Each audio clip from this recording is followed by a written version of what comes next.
comunicación con Venezuela. Ya, sí, ya está conectada nuestra compañera que hoy no está en estudio, pero está en las calles de Caracas, justamente porque mañana pasa un momento político importante para la región, ¿no?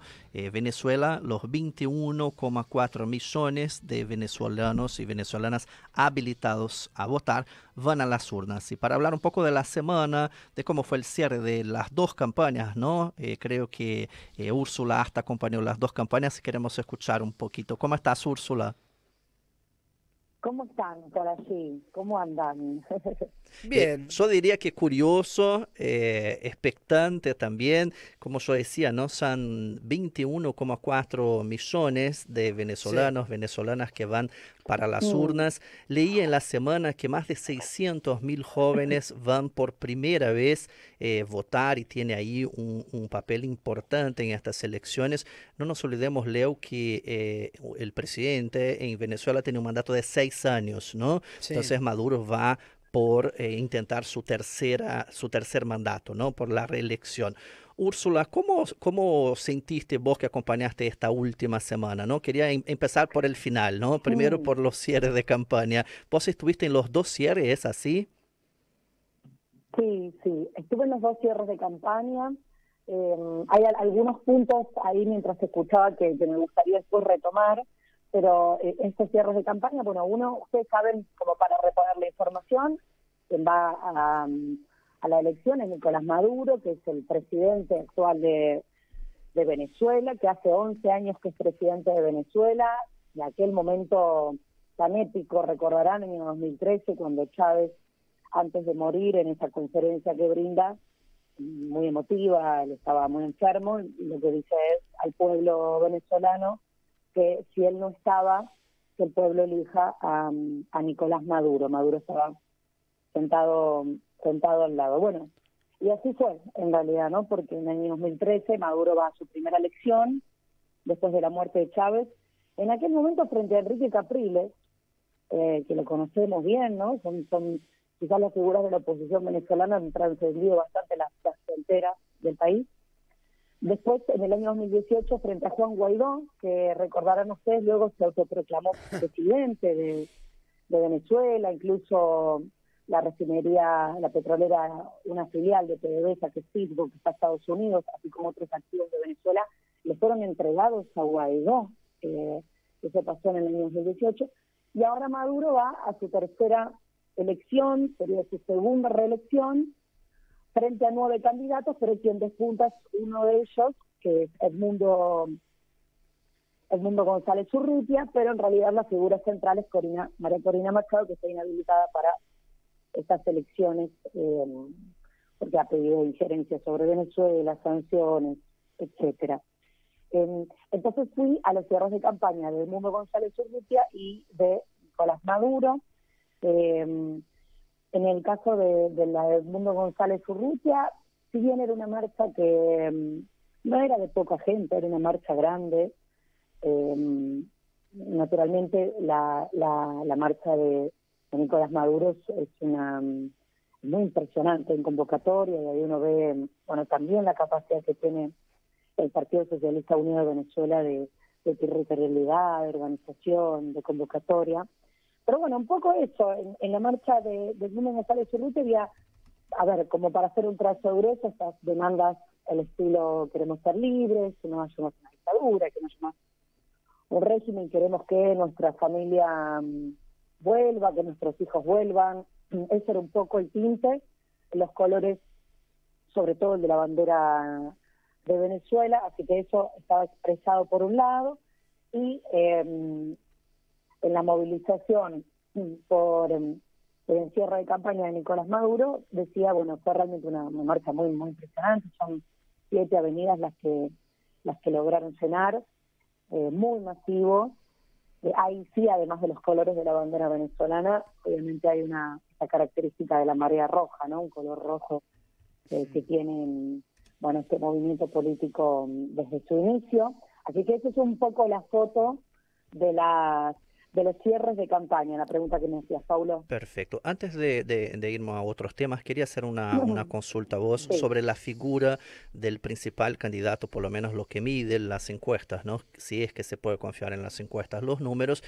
Urrutia, ¿cómo es su personalidad en este embate político, ¿no? ¿Cuánto María Corina Machado influye en votos, en la campaña? ¿Cómo es la construcción de este candidato? Vos mismo hiciste un repase ahí por los dos candidatos opositores antes, ¿no? Capriles, Guaidó. ¿Cuál es el perfil de Urrutia Sí. que va a las urnas mañana? Bueno, Gonzalo Urrutia es el candidato de una plataforma unitaria, se llama Plataforma Unitaria Democrática, es efectivamente así, es una alianza que concentra los principales partidos políticos y dirigentes de la oposición de Venezuela, que está apoyado también por otros partidos, uno se llama Un Nuevo Tiempo, la Mesa de Unidad Democrática.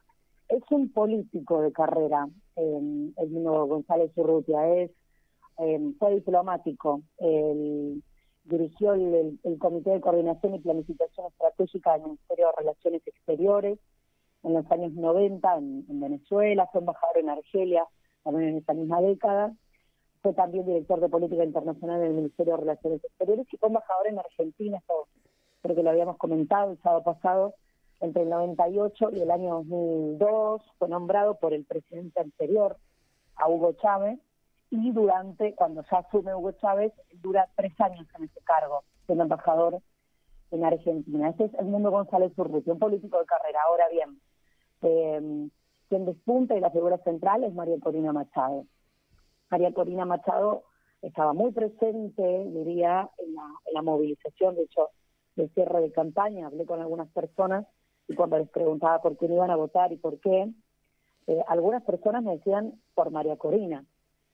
Claro, en realidad formalmente no la van a votar a ella porque la boleta es la de González Urrutia, pero sí aparecía su nombre muy claramente o muy identificado en las personas que van a ir a emitir ese voto. Ese es un poco el panorama.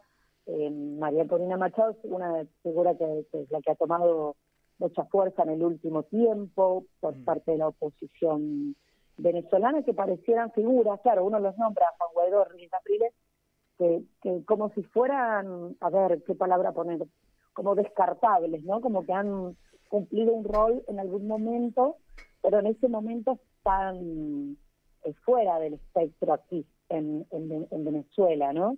Me parece que eso es quizás un detalle para tener en cuenta, un subrayado donde qué hacer. Bueno, en este momento es María Corina Machado, que como decía, tenía un discurso muy fuerte, esto de la injerencia, bueno, cumplió 2 cargos a la vez, entre otros elementos. Te diría que en los últimos días quizás suavizó un poco más su retórica, pero es ella, la figura de ella, quien congrega y quien logra en esta elección polarizar el enfrentamiento contra el chavismo. Entonces lo que tenemos es un escenario bien polarizado y donde se enfrenta a trazo grueso muy claramente el chavismo y el antichavismo. Sí, digo, ¿qué haces, Ursu? Leo, te saluda, ¿cómo andás? ¿Cómo andás, Leo? Sería una especie de ¿Todo bien? María Corina Machado al poder y González Urrutia al gobierno, ¿no? Más o menos. ¡Apa! Retomando la vieja sí, bueno, frase, ¿no? Sí. Mira, ya que lo traes a cuenta, pienso ahora, yo hice algunas entrevistas más tarde, bueno, vamos a estar pasando aquí en Guatemala la entrevista a un ex diplomático del chavismo, a Helfenstein, y él lo que me decía, y ya que hacemos como un preludio de eso, que en Venezuela no hay una disputa entre un partido gubernamental y un partido opositor, sino que es una disputa entre Venezuela y Estados Unidos. Sí. Si yo siguiera las palabras de él, entonces te diría que en realidad serían María Corina, Edmundo, Casa Blanca Claro, al poder, claro. ¿no? Según Sí, por lo está menos bien. lo que expresa aquí el oficialismo, y que tiene algún sentido, por supuesto, porque bueno, este es un país que tiene más de 900 sanciones por parte de Estados Unidos, que ha tenido algún diálogo, es un país que llega a elecciones después de 2 mesas de diálogo, una con Estados Unidos, que fueron los diálogos de Qatar, y otra con la oposición, que fueron los diálogos de Barbados. Hubo hubo todo un preludio respecto de eso, después las negociaciones con Estados Unidos, que era esto de que Estados Unidos quitara las sanciones y que Venezuela se comprometiera justamente a este diálogo con sectores políticos, etcétera. Bueno, finalmente ese acuerdo no prosperó. Claro.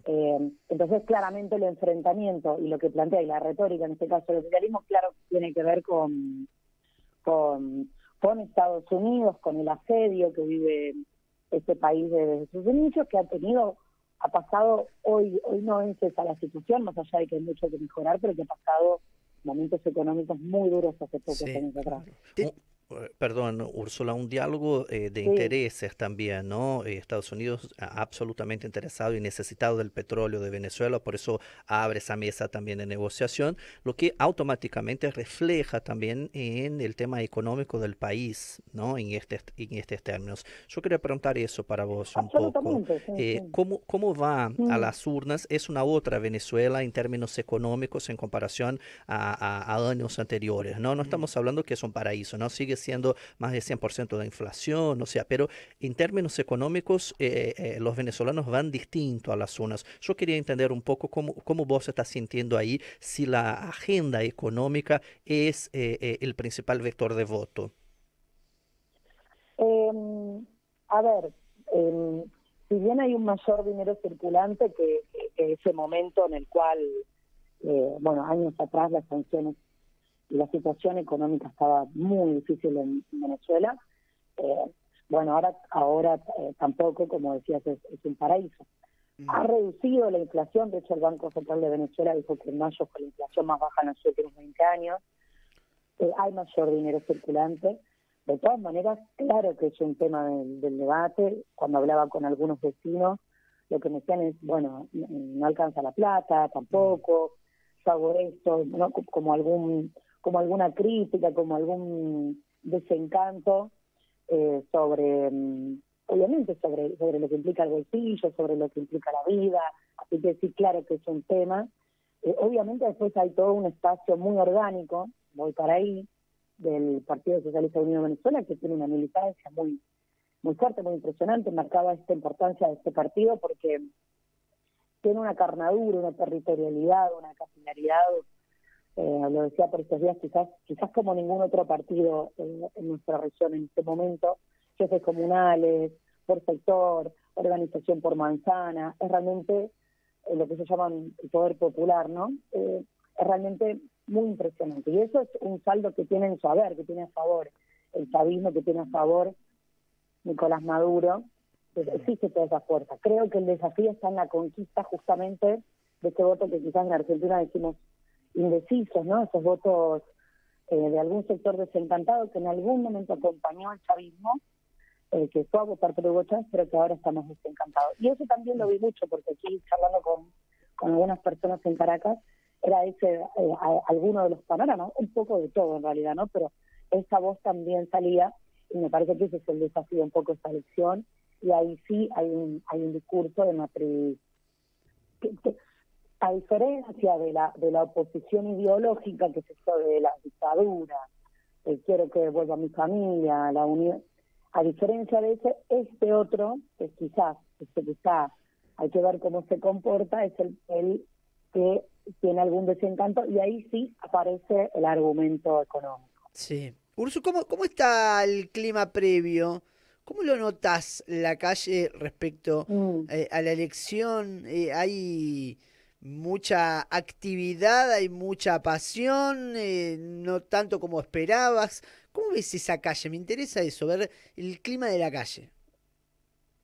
Bueno, el jueves cerró la campaña, entonces ya desde ayer, quizás a diferencia de lo anterior, se ve más mermada, por lo menos, la cuestión vinculada o electoral en la calle. Pero antes de eso sí muy vertiginoso. A ver, las calles acá están inundadas de carteles de Nicolás Maduro, de pintadas, también está muy presente la cara de Hugo Chávez, así que todo eso está muy presente y es parte del debate. Mientras tanto, también en simultáneo, la vida común, porque aquí veo los comercios, los restaurantes, la gente en la calle, en las canchas deportivas, llenas, digamos, hay una actividad de normalidad al mismo tiempo, pero la campaña vivía intensamente. Lo que pasa es que, claro, estos días ya estamos en la calma que antecede la elección, en este caso, así que ya no se ve tanto eso en las calles, porque ya no se puede, digamos, pero empecé que bueno, eso es un poco. Sí con la información, porque todo el tiempo hay información llegando de qué pasó con tal veedor, qué pasó con tal periodista, qué pasó con tal. Eso sigue llegando constantemente, claro. Y sí es parte del, yo quería ir a eso, del debate. Eso con vos, ¿no? ¿Cómo? Yo quería justamente hablar de eso con vos. En otras elecciones tuvimos, bueno, vos estuviste en Brasil, vivimos acá en Argentina, sí. Ahora está en Venezuela. Vimos la polarización en las calles, la disputa, sí. A veces la violencia de las disputas también, ¿no? Ayer se daba a conocer el avión que salía de Panamá con expresidentes y todo lo demás, ¿no? Yo casualmente tenía una amiga que estaba en ese avión, Amanda Harumi, que llegó a Venezuela. Decía el vuelo tuvo retraso de 50 minutos. Los expresidentes empezaron a hacer discursos. De hecho, que en el derecho internacional no está permitido manifestarse de ese formato. Bueno, como una gran operación de lo que está pasando. Pero vimos a través de ese acto también el termómetro de cómo están los debates, ¿no? La disputa también ideológica. Yo quería sentir de vos cómo está la polarización en esos términos. Bueno, como decía, muy profunda, hay una enorme polarización. Ayer yo estuve en un encuentro con quienes vinimos de invitados internacionales y hablaron, bueno, distintas figuras del gobierno, ¿no? Del oficialismo, del partido, entre ellos Diosdado Cabello, vicepresidente del Partido Socialista Unido de Venezuela, y hacía mucha referencia a esto porque era el evento, era la noticia de ayer. Y a ver, voy a plantearle algunas textuales para un poco plantear esa postura de lo que dicen. Lo que él dijo es, claro, se dice mucho eso, el mundo mira a Venezuela, el mundo está mirando a Venezuela, pero él hace referencia a eso que se está diciendo y dice, el mundo mira, estamos orgullosos, dijo, de que el mundo nos mire. Después dice, hay jefes de Estado, hay mandatarios que dicen que están preocupados por Venezuela, pero cuando Guaidó se autoproclamó presidente, lo reconocieron y no se preocuparon. Ese era un poco el tono de la respuesta a ese evento que estás mencionando y otros de los últimos días, ¿no? Entonces habló, bueno, de que Estados Unidos es quien hace los golpes de Estado, cuando no les sale bien, dice, estamos siguiendo de cerca, como hicieron en Bolivia, ¿no? Un poco repitiendo eso. Después dijo, en un momento, nos importa un carajo lo que diga el imperialismo de esas elecciones. Claro. Quizás me parece que es relevante comprender eso para poder comprender la dimensión de la postura, porque uno se hace una pregunta, si a Venezuela le dicen desde afuera que es un régimen, que es una... A mí me decían, bueno, pero ¿por qué no los dejan pasar y que otren igual? Bueno, poniéndose en la pregunta del otro lado. Si le van a decir todo eso, en realidad se lo van a decir igual, ¿no? Y un poco la postura tiene que ver con esto que estoy mencionando, que planteaba Diosdado Cabello. Y de hecho dijo otra cosa, que lo quiero citar. Él dijo, a Maduro lo han tratado de matar y lo han tratado de dictador. Para que sea democrático parece que se tiene que dejar matar, dijo ayer Diosdado Cabello. Entonces, ese es el tono, esa es la discusión política que hay aquí en Venezuela, así que me parece que hay que leer en clave de esas definiciones que va tomando este gobierno, que es muy cuestionado por otros sectores, pero que bueno, que son las definiciones políticas que fueron tomando, y estos son los argumentos que se fueron utilizando sobre esta situación a horas nada más de las elecciones. Te preguntaba, perdón, te preguntaba eso justo para entender un poco si esos hechos que nosotros podemos clasificar, y de hecho el periodismo va a investigar y decir, bueno, no era así, tuvo retraso y todo lo demás, pero si estos hechos, o como mismo las palabras de Lula en la semana que causaron bastante, se habló mucho de las palabras de Lula, después la desinvitación, si es que se puede decir, a Alberto Fernández, que también tuvo un impacto, por lo menos en los medios, un debate importante, ¿no? Yo quería saber si eso tiene algún impacto y el electorado, o si no, el electorado está preocupado con su día a día, con su rutina, y eso se da más en otra disputa, en la esfera de la disputa política internacional. Bueno, es difícil de responder eso, porque creo que eso es lo que se va a conocer mañana. A mí me daría la impresión de que queda encapsulado quizás en el gran debate de las estructuras. De todas maneras, hay que decir que obviamente los medios de comunicación y en este caso los sectores de oposición juegan un rol, y en ese rol, de ese planteo, obviamente hay el planteo de un debate, de una disputa política, de una disputa de sentido, por lo cual opera también en la realidad. Es muy difícil decir si respecto de eso el electorado cómo se va a comportar.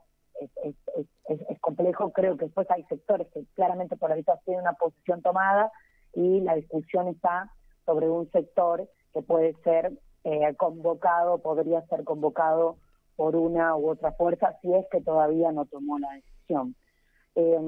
Quiero sí enfatizar algo respecto a la pregunta que me hacía Leo antes, de cómo está la calle. Se habla mucho también para afuera de violencia y todo eso. La verdad es que, así como les decía, los comercios, los clubes, no hay un clima de violencia aquí, por lo menos no en este momento, ni en los días que yo estuve. Cuando pasé de una movilización, de un cierre de campaña al otro, pasé por unos metros. De repente estaba en una de las convocatorias, y miro que había música enfrente, camino, porque pensé que para ver qué era lo que estaba pasando ahí. Pasó un cordón policial que había 1 metro entre cada policía, estaban muy tranquilos, y era la marcha por Nicolás Maduro. Les estoy diciendo, literalmente atravesé 3 metros. Y no hubo ningún inconveniente, ni nadie hacía nada al otro. Que obviamente a mí eso también me llamó la atención, porque me pareció algo que era muy particular y muy distinto de lo que se dice para afuera. Entonces, después, o sea, además del clima de debate político y todo eso, hay un clima hoy de tranquilidad total, digamos, de nada parecido a la violencia en este momento aquí en Venezuela. Muy bien. Antes de cerrar, Úrsula, yo veía algunos videitos, incluso videitos que vos enviaste también de la cobertura, del cierre de la campaña, ¿no? Y de otros también, de otros materiales que llegaban, y me quedé curioso de entender qué es Gallo Pinto, qué es esa marca que usó Maduro, que yo vi ahí un gallo. ¿Qué es eso? Explícame. Bueno, a Maduro le dicen el gallo, es el gallo Pinto. Es como que se ha tomado como esta figura del gallo Pinto, que es un tipo de gallo. No conozco en profundidad en la temática de la fauna gallos, pero claro, quedó la marca, él es el gallo. Entonces todas las canciones de campaña, aquí me dijiste Gallo Pinto, que ya la estoy tarareando porque la escuché tanto, que es el Gallo Pinto. Ya ganó mi gallo Pinto. Hay muchas canciones de campaña que incluyen la figura de Maduro como un gallo, y de hecho también se utilizaba mucho la imagen de un gallo para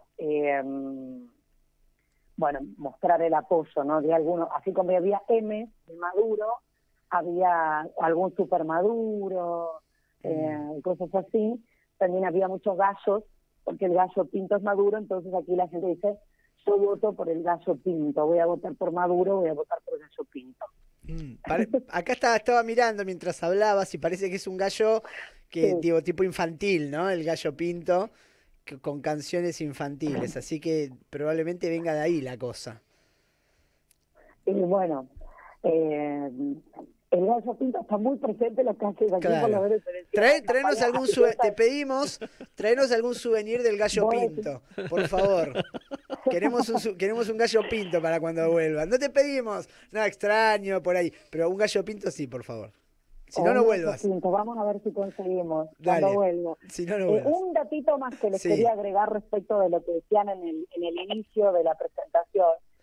Aquí hay 21.500.000 personas en el padrón electoral. De todas maneras, lo que aquí se estima sobre los datos que se van a ir conociendo mañana es que a eso hay que descontarle las personas que han emigrado de este país, que no está formalizado este número del todo respecto de que muchas de las personas que se fueron no es que formalizaron que están o que viven fuera del país, por lo cual se estima que el número de personas que han emigrado son aproximadamente 4 millones de personas, por lo cual irían a las urnas, si hacemos esa cuenta, 4 millones, 5 millones, serían, por ejemplo, entonces 16 millones, sobre esos 16 millones es sobre el cual hay que reporcentualizar tanto la participación efectiva que haya como quién vote a cada uno. En Venezuela el voto no es obligatorio, se estima una participación entre el 50 y el 60, quizás un poquito más de 60, más o menos por así anden los números, hay que ver si eso crece o no, pero bueno, ese es un poco el componente de lo que estaría pasando mañana cuando se efectivicen los votos y los números que obviamente estaremos mirando desde Radiográfica, desde varios lados para ver cómo vienen. Perfecto, Ursu, nos reencontramos. Bueno, y seguimos atentos a toda la cobertura y a todo el material que se va volcando en redes. Invitamos a leer la nota que escribiste para el sitio web de la radio, radiográfica.org.ar, Venezuela en la recta final. Un abrazo. Un abrazo, Úrsula. Te deseo una excelente cobertura en las calles mañana. Chao. Fuerte abrazo. La Gráfica y vos. Nuestras voces y la tuya. En el mismo aire. Nos hablamos.